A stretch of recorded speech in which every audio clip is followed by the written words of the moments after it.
let me start then. That's a good segue. I met Dr. Cartwright via conference call. I have a good friend that's served on the board of trustees at the University of Missouri, and he realized Dr. Cartwright had come to Orlando, and he sent an email to Dr. Cartwright and to me saying that we should get together. So we got together by phone a couple of times, and I asked him to be a speaker at our club, and he's kindly accepted, and we're happy to have him. Let me give you a little bit of introduction from his bio. If you don't mind, Dr. Cartwright, I might vary a little bit from the printed word. He he's a sixth president of UCF. He was selected in March, as we said before, showed up in town in the middle of the quarantine. So he's been here going through all of this with us, and of course, responsible for how to put that great institution, back to school. And they started classes on Monday of this week. So this is a very busy week for Dr. Cartwright, I'm sure. Prior to coming to UCF, he was what's called the Chancellor of the University of Missouri at Columbia. That is the University of Missouri. That's the main campus of the University of Missouri. That system has a chancellor in charge of each campus, I guess, and a high director or something in charge of the system. That's more or less like some states do it, but he essentially was the president of the University of Missouri's main campus. I talked to Dr. Cartwright about how he got to Missouri from New York, which is where he was before, and guess what? Missouri at the time they called Dr. Cartwright was having some, I'll say kindly, difficulties. They had some various issues, and he was called into, during that period. While he's there, they've had record growth in research and in enrollment and in student support. And he was there when they completed a $1.3 billion, that's with a B, dollar fundraising campaign for the University of Missouri. By the way, the University of Missouri is a member of the Southeastern Conference, so we Gators, Dr. Cartwright, see Missouri every once in a while. This year we're going to see him again, but it's now a part of the Southeastern Conference. Like many of us, honestly, that is baby boomers, Dr. Cartwright is a first generation university graduate in his family, and had the same struggles and issues that many students have today of, how to pay for education, how to get the education, and so on. And so that brings a good part to here. Prior to Missouri, he was with the State University of New York. His graduate degrees, or his PhD, is from the University of Iowa in electrical and computer engineering. Dr. Cartwright is married to Melinda, and they have two children, Elisa and Andrew. He is not only a scholar, but a distinguished researcher and inventor. And as I said before, his degrees are in electrical and computer engineering. And as we all know about UCF, it has many, many fine programs, but in that area of those areas of engineering, it's nationally ranked and has been nationally ranked for some time. One of his research fields and so on is in optical sensors. And as you all know, University of Central Florida has been a leader in optics for many, many years. And that seems to be a very nice little mix. I don't know how much time, Dr. Cartwright, you'll have to do research while you're running the university, but you seem to have landed at exactly the right spot with respect to optics. So without further ado, let's give Dr. Alexander Cartwright a good welcome. Thank you, George. It is great to be here, and George, thank you. We do have a common a friend and an amazing person who Yeah. really has done some tremendous things for society in general. So you know, always good to talk to one of his friends.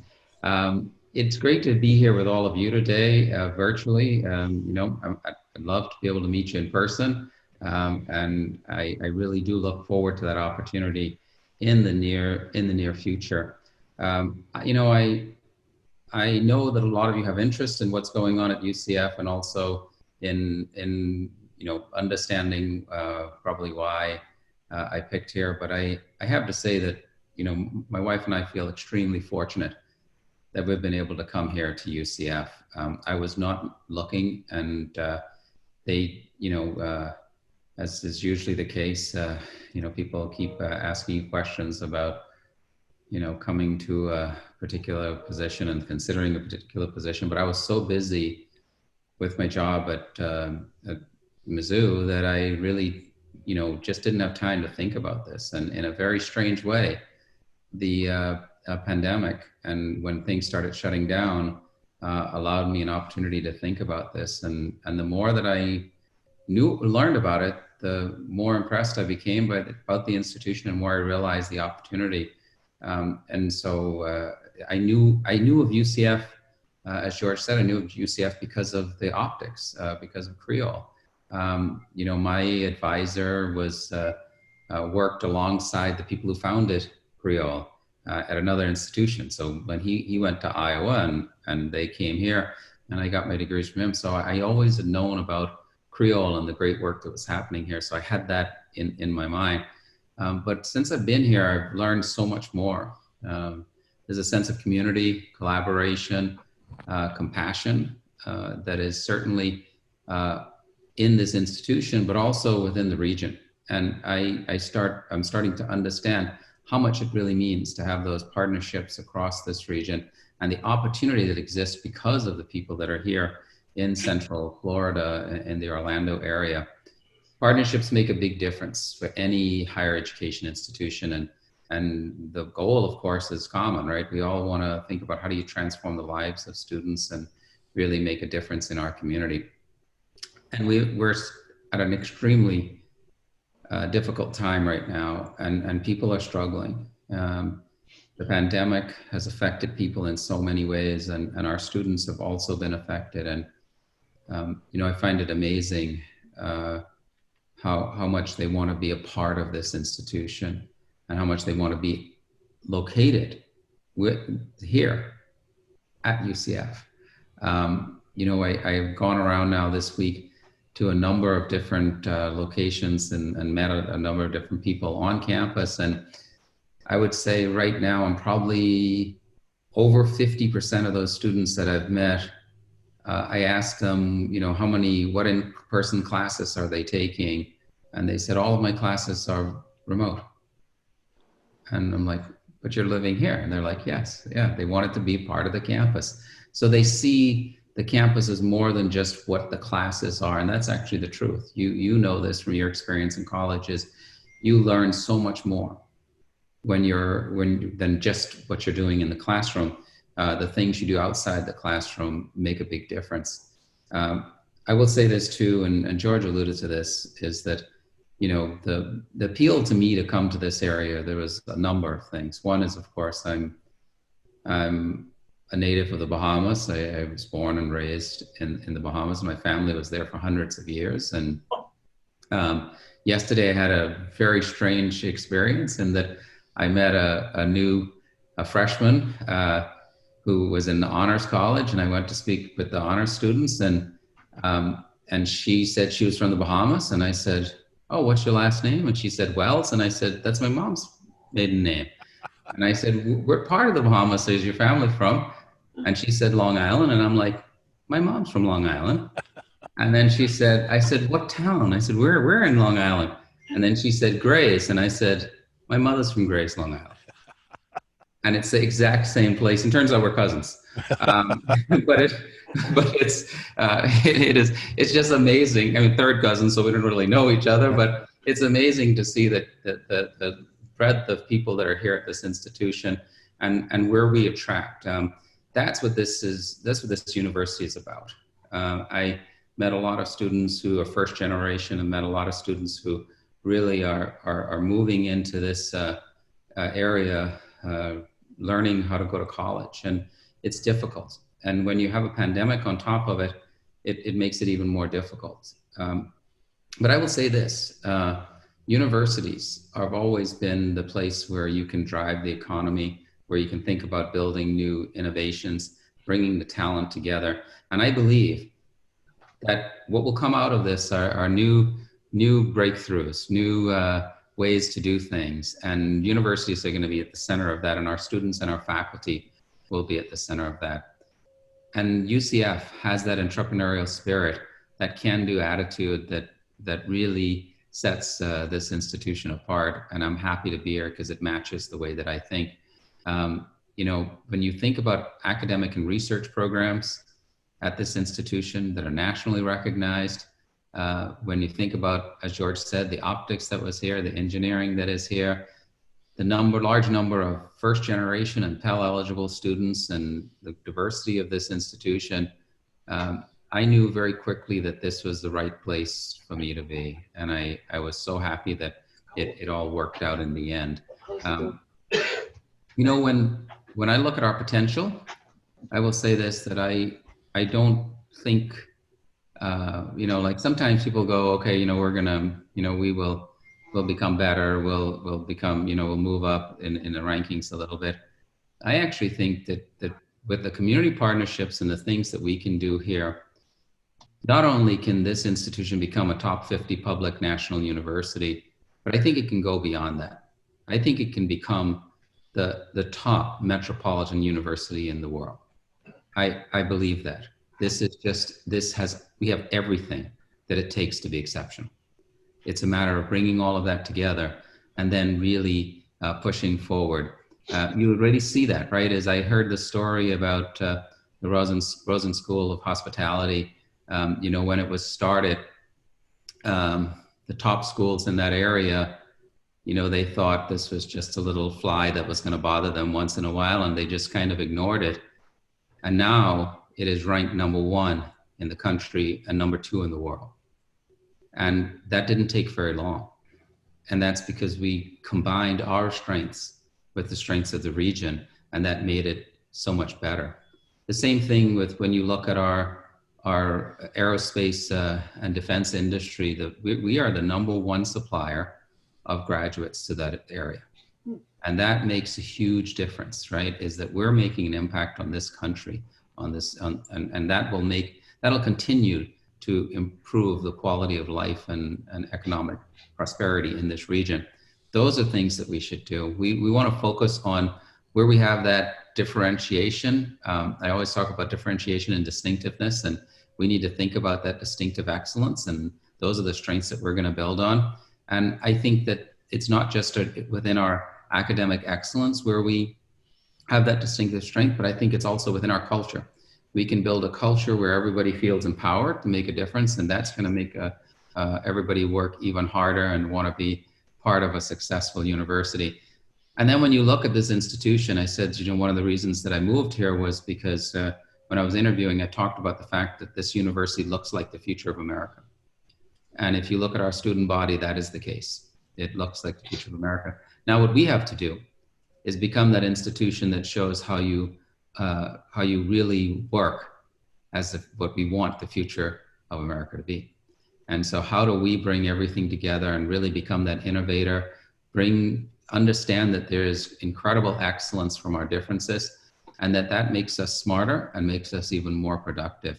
I talk a lot about McKinsey, a consulting group, and they did a research called Diversity Matters. And what they showed was that companies that are gender diverse are 15% more productive than companies that are not. And companies that are diverse in every sense of the word are 35% more productive. And so what that shows is that difference of thought, that background, all of those things matter. And they come together in a special way when you can really leverage it. We can do that here at UCF, and we can move society forward.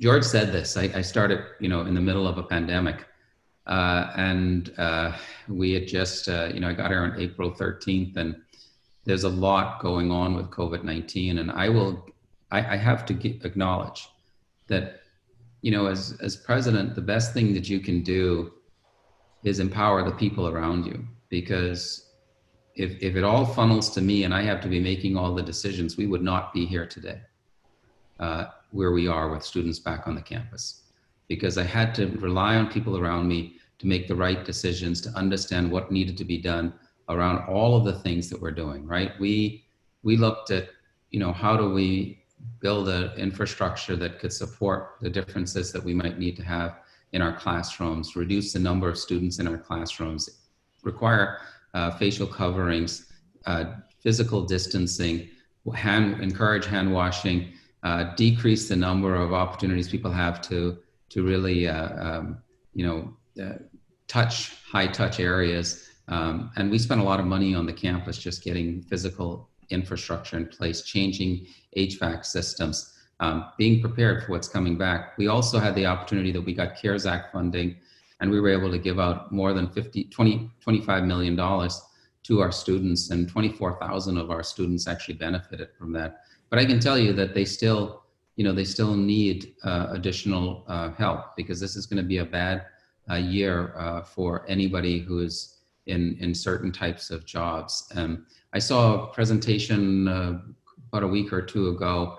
Some of you may have, well, I don't know if any of you were on that, but it was about from the Federal Reserve, and what they talked about is that this recession is different.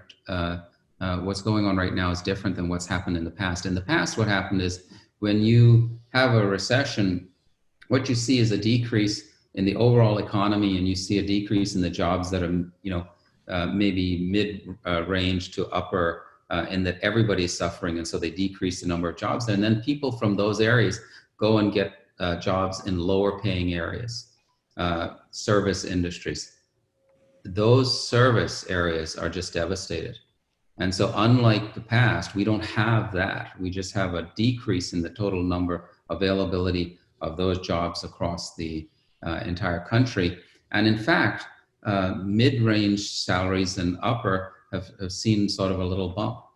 So it's a different, it shows again, the benefits for some of us of having college degrees and being able to survive this pandemic, at least economically. So I think our students are going to have some challenges because of that. Many of them work, many of them take those jobs, but they're not going to exist this year for the most part. So we're going to have to think through how we continue to help them. I'll say this, that so far, the pandemic has not deterred students from coming to UCF and continuing their education. We had a record high enrollment of more than 48,000 students during the summer. And we are up already this year, and we expect that we will be above last year's enrollment of 69,500. We don't know where we're going to end up, but we are up again. And I'll say that while we're doing that, our incoming class is one of the most accomplished that we've ever had at UCF. It's the highest GPA of our incoming class that we've ever had. And it's also ranks among the top 3 for standardized tests in the history of UCF. SAT and ACT scores of 13, 22, and 28.7 is the average. Those are remarkable numbers. I mean, these are tremendous, tremendous students. And I'll tell you that it's a record high number of freshmen returning for our second year.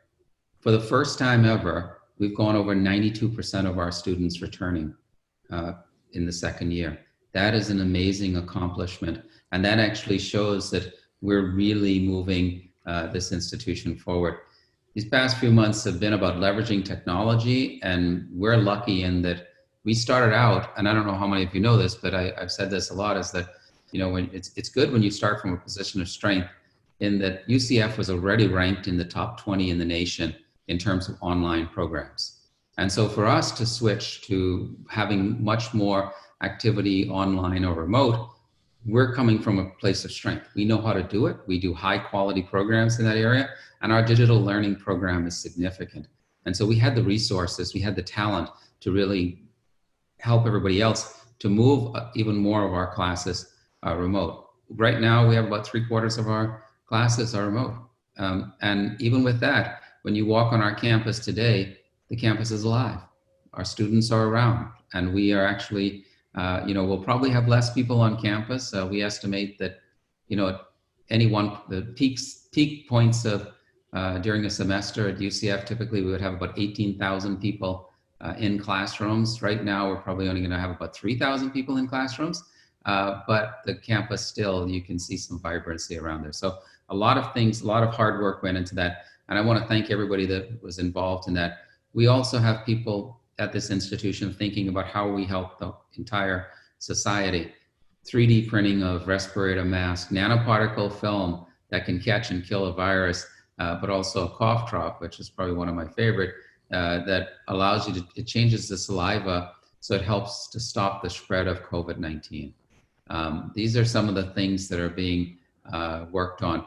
And if our student success in the last year was not enough, for the first time ever, we passed $200 million in research funding for this past year. And that's a 40% increase since 2016.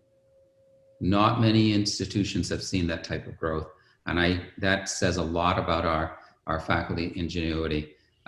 There's some prestigious awards that you can get as a junior, as a young, in fact, junior faculty member. When you first start, you're eligible for something called the National Science Foundation a Career Award, and you have to apply for it, and it's competitive. This past year with the National Science Foundation, we were the top recipient of those awards in Florida, and we were number 6 in the country in receiving those awards. So we are really making progress in our research. And I think that's going to make a difference for us going into the future. And finally, we're being responsive to society. People asked about, how do you give additional skills to people who may be unemployed? And what our faculty did is they came together and created 11 new graduate certificates and tracks that actually are intended to help with COVID-19. They give the skills and allow people to get the additional education that they might need to go into a variety of fields like cybersecurity or healthcare, areas that we know are high need right now. So lots of positive things going on, but it really is about the future. And what I see the future as is this is a university that's always been known for partnerships, but will be known even more for partnerships. I often talk about the fact that we have what we call, universities used to be ivory towers, and then they became these engaged universities. My vision for a university is that we are a porous university. You don't know where this university starts or stops. And I think that that's also the case because of technology. What will happen is that in the future, universities will not be defined by their physical location, but they'll be defined by the impact that they have and the connection that they have around the world. And UCF should be a global university. So we will be known in that way, and we will be setting in place the infrastructure that allows us to do that. We have so many things that are happening with our students, the impact that they have on society. We want to provide families across Central Florida, our nation and the world, the ability to achieve a dream that comes with from a college education. And I often say this, I really don't know, none of us know where the major innovator is going to come from. Example I like to use, because I'm more of a scientist or an engineer, is that I don't think anybody would have guessed where Einstein would come from and his ability. And I believe that we have the same thing, somebody with similar skills out there.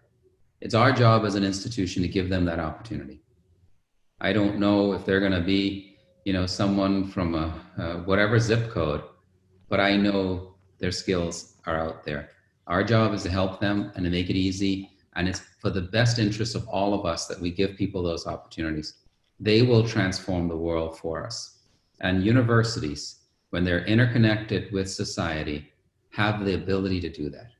And I believe that's what this is all about. We're fortunate enough to have a network of support in this area. We're going to focus on our strengths. We're going to become incredibly competent in terms of our administrative efficiency and effectiveness. when you have a very, very high growth university like this, what happens is that you're moving so quickly that you're just trying to keep up with that movement.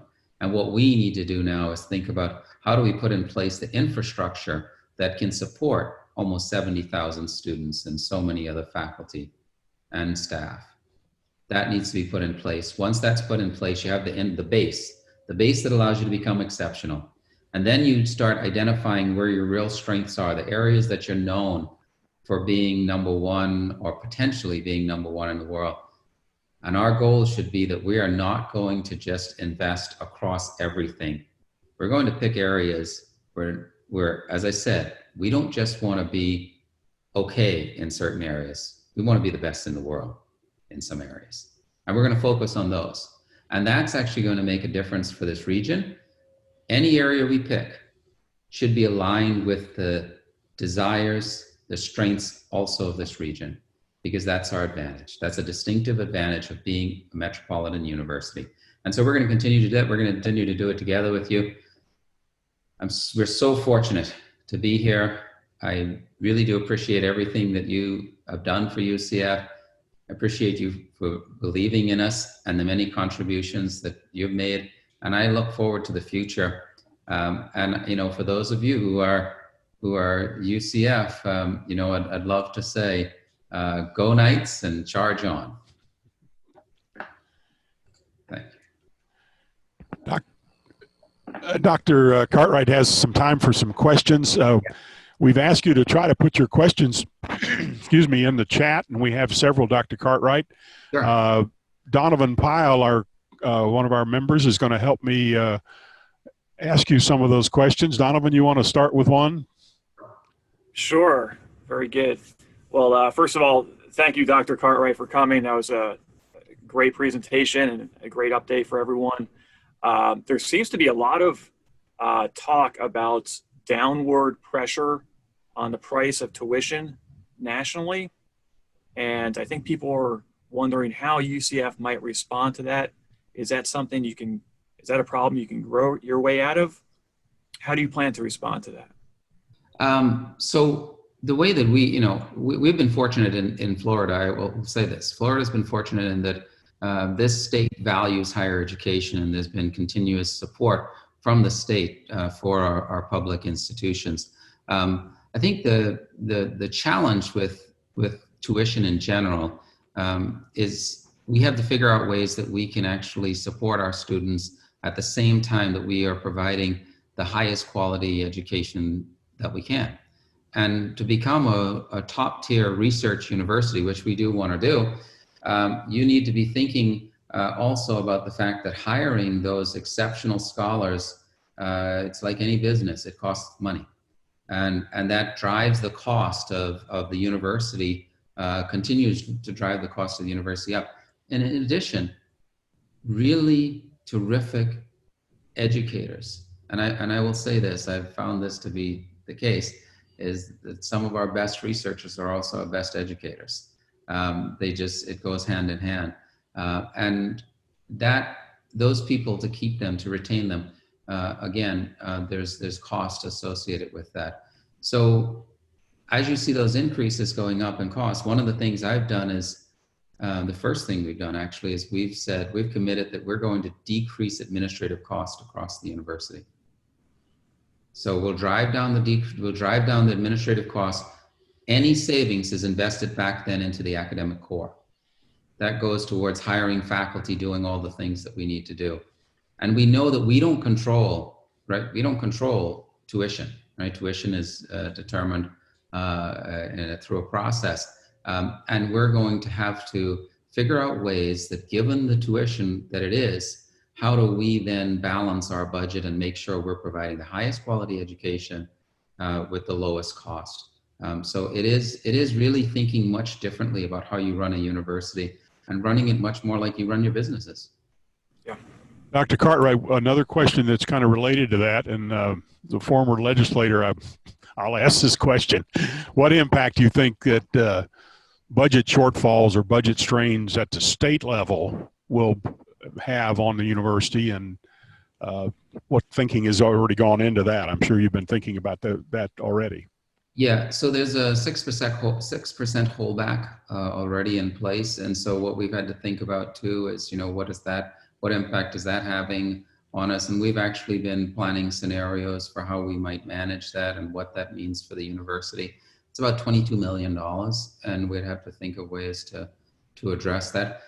Part of that's going to have to, as we move forward, we don't know where the state will end up, but when you look at the revenue forecast, it's not a good picture for the state. And we cannot be an institution that thinks that, well, that's going to affect everybody else and we shouldn't have to worry about that. Of course, we're part of the state, right? We want to be a good steward of taxpayer dollars, and we recognize that the state's going to be supporting us, but we don't know how much they're going to be able to do. And if there are cuts, we will address those across the entire institution and figure out so this is the thing that I believe in, is that when you are cutting, you can't cut across the board, right? If you think about any business, I don't know of any business that has been incredibly successful that says, okay, whenever I need to lower my costs, I'm just going to continue to lower costs across everything and I'm not going to invest. I not only have to cut cost, but we also need to invest in our areas where we want to become exceptional, because just like everybody else, we are competing. And we need to position this university that it's the best in the world. And so it's this delicate balance of how do you continue to drive costs down while also at the same time investing in some other areas. And I think we decided, for example, George, that we're investing in an ERP, an enterprise resource planning system. We have not had a change in our system for over 20 years, and we're doing some things really using much older technology. I believe we have to increase that, because then once I have a higher quality system that I know everything that's going on around the university, then we can really try to additionally drive some efficiencies. That's going to help us to address that. It's going to be tough for this next year. I feel blessed that we are in a state that values higher education, and I'm hoping that it won't be devastating to the universities in any way, because I think that it's recognized that the innovation, the workforce development, the way we attract businesses is integrally connected to what a university is. So we're going to continue to do whatever, and we're going to work with the state and recognize too that our legislators are going to have a difficult job this coming year, and we want to be a partner with them. Donovan, you got another question? Yeah, we do. We actually have one from Emeritus Professor Dr. Ford. He's wondering how the ever-changing federal immigration policy has affected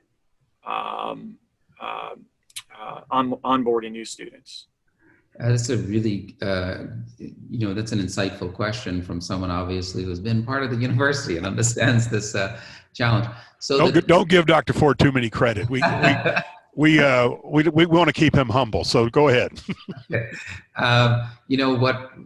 So it has had an impact, right? And the good, for us actually, it's not as big of an impact as some institutions, right? Like my prior institution, University at Buffalo, international students was, I can't remember the exact percentage, but I want to say it was somewhere around 15%. So when they see a decrease, and especially with the pandemic, then that'll impact them significantly, because the number of students coming in. Our number of students is relatively small, international, if I'm remembering the number correct, and I'd have to look and check it, but I think it's around 3,000. And so it's not a significant portion of what we have here. So the impact hasn't been as obvious to us, because even if there's some small changes there, the number is relatively small compared to the overall university. I do think, it's an area we want to grow. And so we are going to be thinking about moving into the future. How do we work to provide opportunities for international students to be here? I think it helps us in a global economy to have them on our campus, and there's so many positives to that. So we're going to work on it, but we haven't seen directly major impacts. Our numbers have stayed fairly stable, but we haven't seen growth, which we've been seeing in the past. But yeah. Dr. Cartwright, we've had several visitors today on, and we have many on right now. One visitor is our Rotary District Governor, Mike Vernon, who came in. He had another another meeting this morning. Mike's responsibility is for the 5 Central Florida counties, which probably overlaps pretty much with the catchment area of the University of Central Florida. So welcome, Mike. We're glad you're here. Please, if you're interested, my club reminded me to press the record button, so we have recorded this. And if you're interested in getting a link, please put in the chat your email address. If you're interested in hearing from us here at our club, put that information in the chat, your email address and name, and we'll be getting back in touch with you. Donovan, one last question, and then let's let Dr. Cartwright go back to work during the first week of school. I'm sure he's got a few projects. One last question, Dr. Donovan. Sure. We have a question from our City Commissioner, Robert Stewart, who would like to know how the pandemic has affected the Creative Village. I think it's hard for us to say it's impacted anybody differentially at the university. I'd have to, when we were working on our plan, we thought about everywhere that we were located, and we thought about strategies for all of those locations. And so we set forward a plan that helped to bring students back and do all the things we want to do in all of our locations. And so we had to prioritize hands-on, and I'd have to check to see the specifics about, at each location, what the numbers are and how much that's changed. I don't have an easy answer to that right now. Still probably, I think it's similar. My guess would be it'd be similar. Some of the programs are more, there'd be some areas where maybe we've had to depopulate, similar that we've done to the others now that I'm thinking about it. But it's, again, very similar to what has happened on the main campus too. So I think overall, it's about how do we bring people together, and how do we create an environment where, again, it doesn't matter where you physically are. There's some benefits, of course, to being physically located at some places, being able to go into certain labs, do certain things. But for the most part, you can do a lot of things virtually nowadays. And so it's how do you get that right blend?